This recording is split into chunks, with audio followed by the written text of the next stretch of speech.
University? Okay. Thank you. Do you guys mind if I just put this? Sorry about this. I'll get started in a second.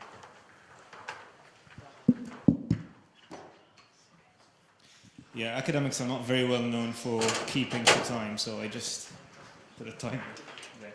Hi everyone, I'm André from Malta. And I'm kind of changing gears a bit, although I had a very interesting discussion with Manel over lunch, and I think there's actually some interesting philosophical connections between quantum mechanics and what Manel is doing, but that's something to discuss over lots of vodka, I guess, here. Anyway, so I have about 30 minutes, and of course I'm not going to go through the basics of quantum technologies on. What I plan to do is to give a sense for what's going on in the world of quantum technologies, what the use cases are, and where the money is, and who the big players are. So basically, it's a kind of a who's who and what's what of the field. And I want to get started by introducing quantum mechanics, just very briefly, just to give you a sense for how it works. But before I do that, I want to warn you. If you look up quantum mechanics in any media publication or quantum technologies, they'll kind of paint it as a superpower that can do everything better than anything else. And that, we're kind of guilty of doing that because we've overhyped the technology a bit. What I'm going to try and do today is to really walk through some of the fundamentals, some of the ideas to kind of dispel the hype. But in a very real sense, quantum mechanics does give us some superpowers, some new ways of doing completely different things completely differently. Okay, so this is kind of the excitement that I want to share with you. However, my story starts from very humble beginnings. So where does quantum mechanics come from? So quantum mechanics originally was developed to understand atoms. Okay, we're all made of atoms. Everything is made of atoms. And before quantum mechanics, all the theories we had basically told us that everything should disappear in a puff of energy. Since we don't see that, those theories were wrong, and people came up with quantum mechanics simply as a kind of a band-aid, a stopgap solution to understand why things exist. Then what happened was that people started taking this band-aid more and more seriously, and they started discovering that there's some really bizarre implications that come out of taking it seriously. And one of them in particular is something which many people have heard of. It's the Schrödinger cat. And brief 1-minute intro to the Schrödinger cat. There are certain atoms, like uranium, the thing that's used to make bombs that Trump's always talking about. There's certain atoms like uranium which are unstable and they kind of break apart occasionally. Now, the only way we can understand that quantum mechanically is that each individual atom is at the same time in a kind of mixture of being both stable and broken apart. So Schrödinger said, okay, let me take one of these atoms, hook it up to a detector, the yellow thing over there. When the atom breaks apart, the detector clicks, it drops a hammer, hammer breaks the vial, vial leaks the poison, poison kills the cat. But then, let's take it logically. If the atom can be both stable and broken apart at the same time, and we follow it through, the detector has not clicked and clicked at the same time, hammer is vertical and horizontal at the same time, poison is in and out at the same time, cat is alive and dead at the same time. And this idea was seen as an example of how quantum mechanics is crazy. It shouldn't be taken too seriously.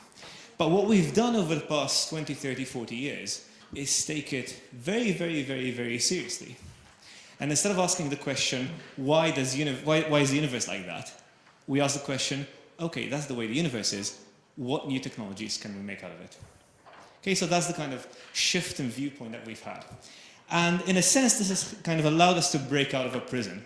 It's like, we were constrained to a sort of flat reality with all of our previous technologies, and all of a sudden quantum technology comes along, and it's kind of pulled us out of this flat reality, and we've discovered that the universe is actually a lot richer than our previous experience told us. Okay, and it's this new, richer experience that allows us to build completely new technologies. I'll get to that in a second, but before that, if you want a visual image of how we kind of think quantum technologies allow us to go beyond everything else. Have you seen the movie Inception? A few nods, okay. So do you remember that scene where the city kind of folds in over itself? Okay, so there's an artist who reproduces this kind of effect with real-world images. So that's one of the bridges over the Bosphorus in Istanbul. And if we were one of the people over there, and we wanted to get to the other side, the shortest path is, well, across the bridge. But kind of being outside the image gives us a God's eye perspective. We see that actually, at least in the artist's perspective, the bridge and the land surrounding it is not actually flat, it's kind of bent in over itself. So there's a shorter way to get from this side to that side by kind of jumping over the bridge. Okay, and having a different perspective that quantum mechanics gives us allows us to play these tricks in technologies. Okay, so I'll use this as a kind of anchor in a few of my examples later on. Now, the way I want to structure the next 20 minutes or so is to go through 5 specific lines of technologies that we are seeing are benefiting greatly from a shift to the quantum realm. Okay, now I'm not going to start with the sexiest or the most hyped one, but I'm going to start with one of those that's much closer to market than others. Okay, so for those of you who are interested in making investments, now is the time to start taking notes. So I want to start talking about quantum communications in particular. Now, what I want to answer first is, okay, it's all well and good having a new way of doing communication, but it's pointless if there isn't a reason for doing that. Okay, so why the hell are we doing this? If you ask someone from the telecoms industry what the world looks like, that's probably the mental image they have. It's a kind of series of land and islands connected together with fiber optic cables. Now, there is no way that's currently used at the moment, no technology that's currently used at the moment, that allows me to send information along those fibers in a way that is absolutely secure. Everything that's used at the moment can be broken into. And we know that there's many actors, both at state level and below, that would like to get their hands on our data. So this is a real world problem. And how do we solve this question? How do we solve this problem? Because we really actually do not have a means for solving it properly, unless we look at quantum technologies. And one way of solving it uses something called entanglement. That's a fancy picture of entanglement. We can discuss this over more vodka later on. But what we do in sort of building quantum secured link is we create these entangled pairs of photons, okay, particles of light. I keep one and I send you the other one. We do some quantum voodoo, and what happens is that after some time, you and I both get a random number. Now, the laws of quantum mechanics, the laws of the universe, tell us that this random number popped into existence in 2 places at the same time, here and there. It wasn't sent anywhere. It just popped into existence in 2 places at the same time. What that means is that no one can use this information to hack into our communications. And because it's truly random, there's no way to predict it, there's no way to crack into it. So it's a truly impregnable means of communication. Now, there are some people putting these devices on the market already, but I want to temper the hype. There's still some technological hurdles to be overcome. And I'm actually quite proud we have the world record in sending this kind of entanglement, we call it, over the telecommunications network. So we did it between Malta and Sicily, and the world record is 192 kilometers from Malta to Sicily and back. So basically doing that loop over there. So it's still early days for parts of the technology, but there's already people on the market who are selling devices that can allow you to retrofit your existing communications channel and make them absolutely bulletproof, absolutely future-proof, absolutely secure. So who are the people in the field? Now, this is a personal choice, okay? So if anyone's watching or any of you know other people... Oh, sorry. I apologize, I forgot about the slide. Before I get to who the people are in the field, I'm used to having a monitor in front of me. Before I get to the people who are in the field, I just want to point out that finally, there's an increasing awareness even from the European Commission, so even from public funding. And this is a recurring issue. Private funding in Europe is a bit of a problem in the field of quantum technologies. Public funding is a bit better. And the European Commission recently launched something called the European Quantum Communication Infrastructure, a declaration which was signed by 7 countries, including Malta, quite proudly. And this will basically, over the next few years, roll out this kind of infrastructure throughout all of Europe. Okay, so the European Commission is setting the stage to becoming one of the biggest actors in the field. So who else is there in the field apart from the European Commission? And this is just a personal selection, okay? So please, if you know anyone else, don't feel offended. I chose them for specific reasons. So there's Toshiba, who's a massive company. They've got a lab in Scotland that works on this. Idequantique is the oldest company and the largest company that builds quantum secured communications devices. And they've been recently invested in or bought by, depending on your point of view, South Korea Telecom, which is now rolling out this kind of technology in its 5G network. Okay, so these are the people to watch out for. Unfortunately, in Europe, there's basically zero private funding going into this kind of technology, unlike the US and unlike Asia, actually. So unfortunately, in Europe, we tend to rely on the European Commission quite a lot. And this is a recurring theme in quantum technologies. So if there's any investors listening here, there are many opportunities. Now's the right time to get into it. So please speak to me if you want to know more about that. So quantum communication is a way of solving a problem that maybe we don't always know we have, but which is there and it's endemic. It's a systemic problem. It affects all the communication links in the world. Now, the one thing many people have heard of is quantum computers, which are promised to solve everything better than classical computers, better than ordinary computers. Now, okay, even this statement needs to be tampered a bit, okay? So there are applications for quantum computers, and there are applications where quantum computers are not better than ordinary computers, okay? So there's an application for each specific technology. Now, how do quantum computers work better than ordinary computers? Again, we don't have one answer for this. There's many different answers. I'm just going to choose one of them. And those of you who know me better know that I like a specific metaphor because I'm constantly hungry. So I'm constantly trying to find out where I can grab food from. And let's say I want to sort of code a computer program that solves this for me. So take me to lunch in the quickest possible way. Now, because I'm asking my laptop to do this, it's got some constraints.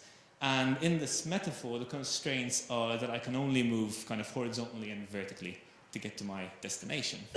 So the shortest algorithm that takes me there has 2 steps, right? 1 step horizontally, 1 step vertically. That's the best an ordinary laptop can do. Now, in the same spirit as this visual image I showed you of Turkey earlier on, of Istanbul earlier on, if I break out of this jail that our ordinary technology has and allow myself to use the new properties allowed by quantum technologies, then I can build a kind of quantum bypass that takes me straight to lunch in 1 step. Breaking out of the metaphor, I can shrink certain algorithms, say, from 2 steps to 1 step. Now, this doesn't sound quite exciting, right? You've just removed 1 step. How many millions do you want to invest to just take something from 2 steps to 1 step? Where it becomes exciting is when we realize we can kind of layer this on itself. So from 2 steps we go to 1, from 4 we go to 2, but if we keep doing this, we get something like from 1,000 steps we can go to 10. Keep doing that, and you realize that the exponential speed up that quantum computers offer in certain problems are a true game changer. So, for example, it would take a supercomputer maybe 1 million years to break RSA, some kind of encryption that many of us use. Under the right conditions, this might be possible in a few hours with a quantum computer, which is a scary prospect. Okay? Because suddenly, all our communications, which are completely impregnable for all intents and purposes, become accessible to anyone with enough time and effort. Okay, so this is quite a, it's a nice thing, but it does open a few doors as well.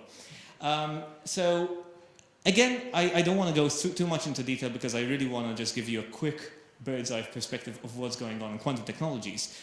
Who are the main people who are working on quantum computers? Now, this is a huge field. There is many billions of euros, dollars, yen, choose your currency, being spent and being invested in quantum computers. The biggest players are the biggest players in ordinary computer systems. Okay, so there's Intel, IBM, Google, Microsoft, and even Honeywell recently have joined the fray. Something which people coming from ordinary computer systems might not appreciate is that we still don't have, let me rephrase this, it's like we're still in the 40s, like how ordinary computers were in the 40s. So we still don't have like the killer quantum computing technology. So for example, IBM is using something called superconducting quantum devices, which are easier to build, but then have their own problems, including error correction. So it's a lot harder to get from a demonstration device to a production device. Microsoft is working on something called topological quantum qubits, which are a bitch to build. They're really hard to build, but they don't suffer from these problems. So it's absolutely unclear which of these two technologies is going to get there first. Okay, so the field is really quite wide open, and this is why there's a whole diversity of investment going on, a whole diversity of players in the market. I want to give a shout out to D-Wave. Many of you might have heard of D-Wave. It's the quantum computer company. I don't want to make enemies with this. However, the jury is still out as to whether what they produce is actually a quantum computer. So several $100 million were spent on D-Wave devices by anyone from NASA to Lockheed Martin to University of California, but it's still not clear whether their devices are actually quantum computers. Okay, so when we go through the literature, the jury is still out. So as far as we're concerned, as quantum technologists, we're still waiting for the big breakthroughs by some of the bigger guys. Unfortunately, if you look at this, there's basically no one in Europe. It's not that there's no work going on. There's a lot of work going on, but it's basically all in academia. And our problem in Europe has always been one of funding. So again, there's no, or very few VCs who are far-sighted enough in Europe to invest in all of this. So it's a space which is extremely ripe for investment. And what's happening at the moment is we're developing the intelligence here, we're developing the technologies here, shipping them off to the US and getting them funded. So this has been a bit of an issue with the field, but nevertheless, it's a massive. We've seen massive improvements over the past few years. Now, I keep saying that these technologies are all different. We don't know which one is going to come out best, etc. My personal time frame is 5 to 10 years is when we're going to start seeing serious quantum computers doing serious stuff. So at the moment, we have these toy devices. You can go on the IBM website and play with their quantum computer if you wanted to. It's a toy quantum computer. It can't solve real-world problems. Eventually, we'll get to real-world computers as well.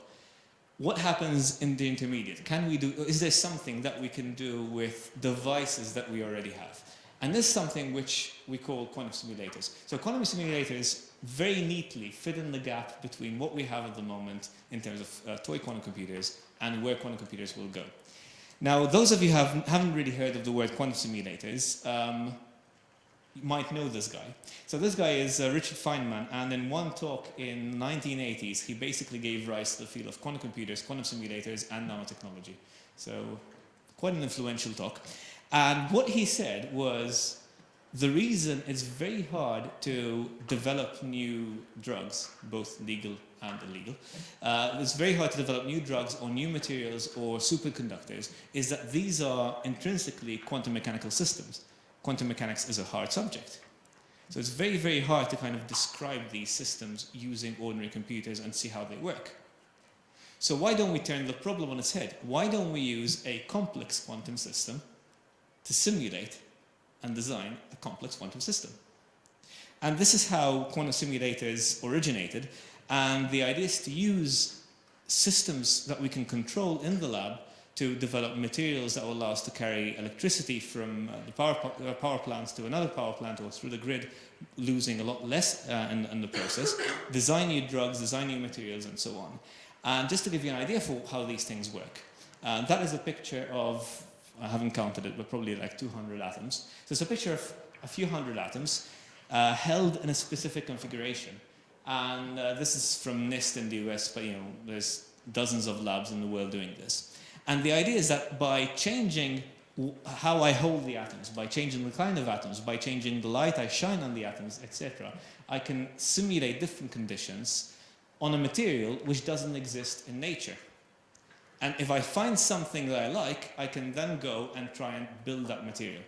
Okay, so this is a kind of simulator that allows me to experiment on materials that do not exist in nature and come up with materials that have completely new properties. Now, there's a lot of work going on in academia, not so much that is visible, at least, in industry in this field, but I want to give a shout out to the guys from the University of Innsbruck in particular, because they've recently published something which I believe will be a complete game changer. So what they've done is they've kind of hooked up a quantum simulator, like the one I've just shown, to a laptop, effectively. And what the laptop does is it chooses the parameters, sends them to the quantum system, the quantum coprocessor runs the simulation, sends the results back to the laptop, and the process is iterated until they find something which they like. And this is kind of reminiscent to how computers used to, I don't know if they still do, but they used to have a math coprocessor to do the hardcore mathematical stuff. We are now entering an era where we might actually have quantum coprocessors to do the hardcore quantum mechanical stuff and offload the simplest stuff that we understand better onto our laptops, onto our high-performance cluster. So this is something which is really quite exciting coming out of University of Innsbruck. Now, I've talked about the hardware part. So I've talked about both computers and simulators, but I haven't mentioned software. Now, I've gathered through so speaking to most of you that we're actually a lot more people here are doing software than hardware. So what about this part of the ecosystem? I mean, there are some problems with the software as well. And again, when I say problem, there's an opportunity, because there's an opportunity to invest in new startups, invest in new ideas, and grow further. And what's happening in quantum software is quite interesting. So we don't yet know how to best describe how a quantum computer works. So there's people who use something like the picture behind me, which is called a gate model. And those of you who've been doing ordinary computational tasks or ordinary programming for a few years will be familiar with gate models from ordinary computers. However, the gates that we use in quantum computing are completely different. And this presents us with a challenge, because we can't just present something like this to an ordinary programmer and expect them to be able to program the quantum computer. So we have a problem of not knowing how to best translate the quantum hardware to software, and how to best get programmers to make use of the software. Okay, so there's been some really, really interesting steps taken forward in the past couple of years. So again, IBM has put this thing online where I can just drag and drop quantum gates and let it run on a quantum computer. But going forward, we still lack a sort of a C++ equivalent language. And what's happening at the moment is that, again, the big guys, Microsoft, Google, Intel, IBM, and Atos, they're all coming up with their own high-level software paradigms for how we can program quantum computers. But as I said, it's still a very fragmented field. Atos is, well, European as far as I know, but the others are not. Okay, so again, even here, the amount of money being thrown into the problem in the US is orders of magnitude larger than that in Europe. The exception is QTech. So QTech is a small institution in Delft in the Netherlands. It's funded mostly by Microsoft and by the European Commission, and they've put forward some really, really interesting paradigms in quantum software, quantum communication, quantum computing, quantum everything really in the past couple of years. But again, if you look at this picture, it's mostly American-based, which is why we need to get more and more investors coming in, because over the next couple of years, we really will be moving from the laboratory to the market. I'll say a few more words about this in a couple of minutes' time. The last technology I want to bring to your attention is something called quantum sensors. Now, this might sound less sexy, but actually it's where there's a lot of money to be made. So there's a problem in oil exploration, for example, in trying to find out where oil is. There's another problem when you have something like the City of London and trying to figure out where to drill a hole to pass a water main, for example, because there's so much history beneath the streets of London that's undocumented that actually costs them something like 10 or 100 million pounds every year to patch up holes dug in the wrong places. So it's a significant amount of money. I mean, if you just multiply that by every megacity, you can easily see where this is going. And so the idea is, can we build sensors that tell us what's beneath our feet more accurately? Now, unfortunately, every technology we have at the moment kind of hits a barrier and can't produce sensors that are accurate enough. And this is where something like this comes in. It looks like a fridge. It doesn't look pretty, but it's good. So this is an actual quantum sensor that senses how strong the gravitational field is at any point in space.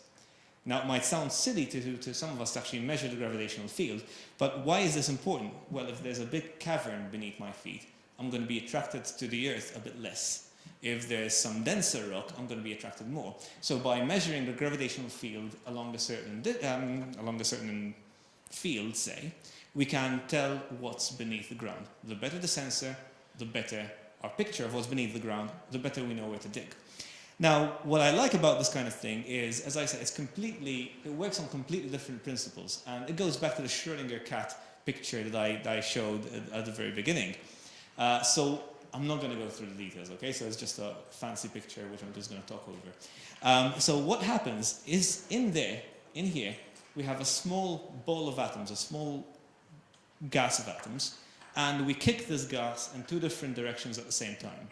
Now, this being a quantum mechanical system, each atom actually goes in two different directions at the same time.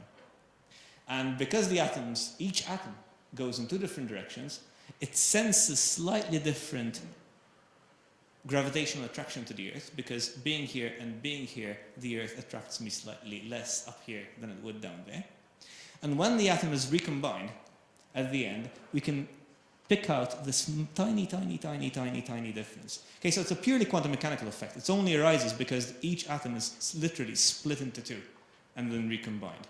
Okay, and through this kind of technology, we can build sensors that are super sensitive to gravitational fields, electromagnetic fields, anything you might care to think about. Okay, so it might sound a bit less sexy, but it's also where a lot of money is coming in at the moment. Many of the organizations behind this are public organizations. They're interested in measuring things better. So people like NIST in the US, NPL in the UK, and INRIM in Italy. But there are startup companies like Muquans, for example, that produces that fridge-like thing, which are already making money out of this. And again, the space is incredibly ripe for further investment. Okay, so this is something which I cannot overemphasize. Now, you've seen the European Commission logo quite a lot in my talks, and I said there's a lot of public money in Europe in this, and that's because of something called the quantum flagship. So those of you who want to make some money out of quantum mechanics, the quantum flagship is something which was launched recently by the European Commission. It's roughly 1 or 2 billion euros over the next few years worth of investment into these 5 lines that I identified. Okay, so quantum communication, quantum computers, quantum sensors, quantum simulators, and quantum software. And by pouring this amount of money into these advances, there's 2 things which are starting to emerge. First of all these technologies are getting closer to the marketplace. So we're already seeing in 2 or 3 years, we're already seeing many things getting out of the lab and going to the market. And because of this, we're starting to see more interest from VCs, from private funding, and we're kickstarting the whole economy going. So with that, I hope I didn't give you too much of a headache. With that, I'd like to thank you for your attention. If you're interested in anything to do with quantum, please get in touch. Either email me, find me on Twitter, go to my website. There's all my contact details over there. There's LinkedIn, everything else. Or visit me in Malta. It's a reasonably pleasant place to be, although I really like Prague. And with that, I'd like to thank you for your attention. And I don't know if should we have questions or should we just postpone? Because there's like 2 or 3 minutes left on my clock, if there's any burning questions. If not, you can always find me. I'm going to be here all day. But.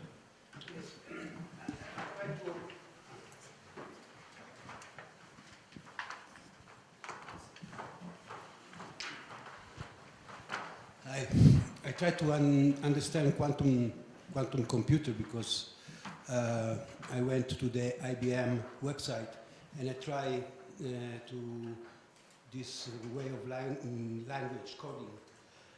It was not understandable for me.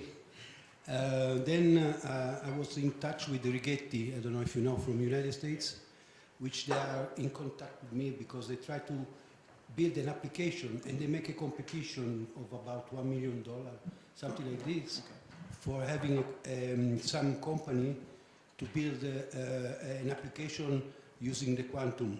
Because up to now, there's no application able to use the quantum because it is, as I understood, unstable. Okay, so there's a question of error correction, which means that we still can't build quantum computers large enough to be actually useful. So we either do the error corrections in post-processing, although that's not entirely correct thing to do, or else we have to wait until the quantum computer hardware matures enough. So at the moment, there's only things like 15 qubits on the IBM quantum hardware, maybe 50 on some of the other platforms, but it's not enough to do anything serious at all. Yes. Yeah. So that is a problem. It's like a device, like a peripheral device at the moment. the use of the quantum computer. Yes. It's like a printer. I send to the printer information and then... Yeah, it's still at a very early stage in the tech. So it's still at the stage where we're trying to perfect the hardware. At the same time coming up with the algorithms and the use cases. So I forgot to mention this, but Airbus recently launched a competition to solve 5 of their biggest problems using quantum algorithms, knowing that the algorithms they design will only be used by computers in 10 or 15 years' time. Okay, so this is the current state of the art. They're peripheral in the sense that we can only think about quantum coprocessors, as I mentioned, as I called them earlier on. But even when we're talking about fully fledged quantum computers, at the moment they're too small to actually attack any real world problems. But this is a question which will, if you ask me this question in 2 or 3 years' time, it's going to be a completely different answer. I mean, things are really speeding up now. Yes. Very, very, very quickly. Thank you. You're very welcome.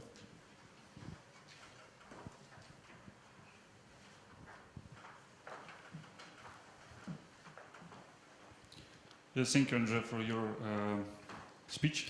And so my question is maybe a short question. So what is your vision when this technology will be worldwide, or will it become worldwide, or will it stay just for such a companies like Boeing, Airbus, and other things? Okay, so since you didn't ask specifically, I think it's about quantum computers that you're asking. Yeah. Okay. Because the answer depends on where exactly.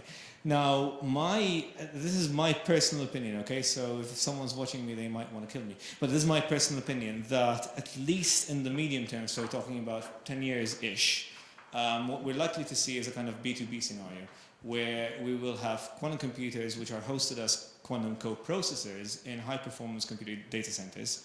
And the issue there is to try and prevent exactly this situation from happening, because if we don't do anything, it's just going to be the IBMs and the Microsofts and the Googles who have these devices, which is good but scary at the same time. So that's where public money comes in, and that's where the European Commission wants to expand its HPC clusters to introduce quantum coprocessors into them. That's where I see it in the next 10-ish, 10, 15 years. Beyond that, will we ever have a quantum laptop? I don't know if there will ever be a use case for that. But certainly at the stage where I have a startup company that wants to develop new drugs or new materials, let me access this infrastructure which gives me access to a quantum computer, certainly, in my opinion, around the 10-year mark. 5 to 10. That's my opinion. You're welcome. Maybe one. So I don't know how much time I have, but I could keep doing this. 5 minutes. 5 minutes, okay. Thank you.